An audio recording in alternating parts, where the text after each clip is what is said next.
এক কাফের এসে তার ডান হাতে মেরে দিল, ঝান্ডা বাম হাতে নিয়ে নিলেন, বাম হাত কেটে ফেলে দিল, কর্তৃত অংশ দিয়া জাপটে ধরে কালিমার পতাকা মুখের মধ্যে কামড় মেরে ধরলেন।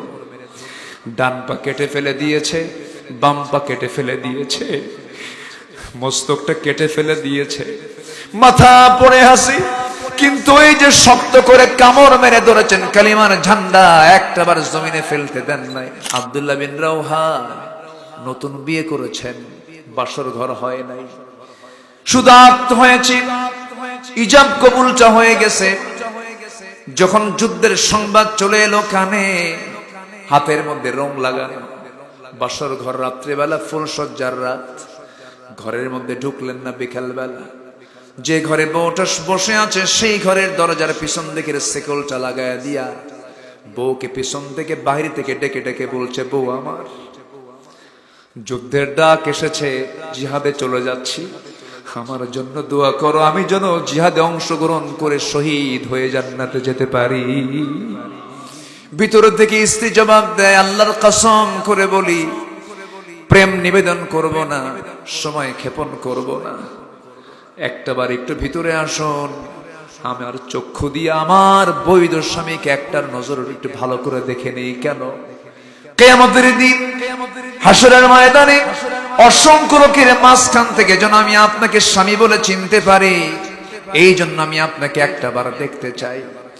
এবার জবাবে আব্দুল্লাহ বলছেন, আমার স্ত্রী, এমন নেক নিয়ত তোমারও যদি হয়ে থাকে, আমি যদি তোমার জীবনের শেষ স্বামী হয়ে থাকি, তাহলে হাসরের ময়দানে তোমার মাঝে আমার মাঝে পরিচয় করে দেওয়ার জন্য দায়িত্ব কেউ নয়, আমার আল্লাহ নিজে নিয়ে নিবে। থাকো রে বউ, বউকে রেখে দিয়া, জিহাদকে প্রাধান্য দিয়া, সকল কিছুর মায়া, সকল কিছুর মোহাব্বত বিসর্জন দিয়া ওই যে রওনা দিয়ে দিলেন, যুদ্ধে ঝাঁপিয়ে পড়লেন। প্রথম সেনাপতি শহীদ হয়ে গেলেন, দ্বিতীয় সেনাপতি শহীদ হয়ে গেলেন, 3 নম্বর সেনাপতি কালেমার ঝান্ডা হাতের মধ্যে নিলেন। এক কাফের এসে তার ডান হাতে মেরে দিল, ঝান্ডা বাম হাতে নিয়ে নিলেন, বাম হাত কেটে ফেলে দিল, কর্তৃত অংশ দিয়া জাপটে ধরে কালিমার পতাকা মুখের মধ্যে কামড় মেরে ধরলেন। ডান পা কেটে ফেলে দিয়েছে, বাম পা কেটে ফেলে দিয়েছে, মস্তকটা কেটে ফেলে দিয়েছে, মাথা পড়ে হাসি। কিন্তু এই যে শক্ত করে কামড় মেরে ধরেছেন কালিমার ঝান্ডা, একটাবার জমিনে ফেলতে দেন নাই। দূর থেকে 4 নম্বর সেনাপতি খালিদ বিন ওয়ালিদ রাদিয়াল্লাহু তাআলা আনহু দূর থেকে দেখতেছেন কে যেন কালিমার ঝান্ডা উঁচু করে ধরে আছে। দৌড় মেরে যে দেখে কেউ ধরে নাই, আব্দুল্লাহ বিন রাওহা মুখের মধ্যে কামড় মেরে কালিমার ঝান্ডা ধরে আছে। কাছে গিয়ে বলছেন, ভাই রে, কালিমার ঝান্ডাটা দাও। কালিমার ঝান্ডা হাতে আসে না, মাথা সহ চলে আসে। কানের মধ্যে মুখ ঢোকায় বলে, ও আব্দুল্লাহ রে, আমি হলাম মুতার যুদ্ধের 4 নম্বর সেনাপতি।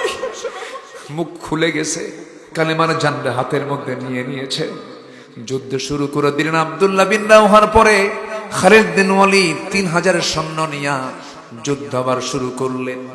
এমন জোরে ঘোড়া চালায়া দিলেন, ঘোড়া চালায়া দেওয়ার মধ্য দিয়ে বালুর মাঠ অন্ধকার হয়ে গেল খুরের আঘাতে।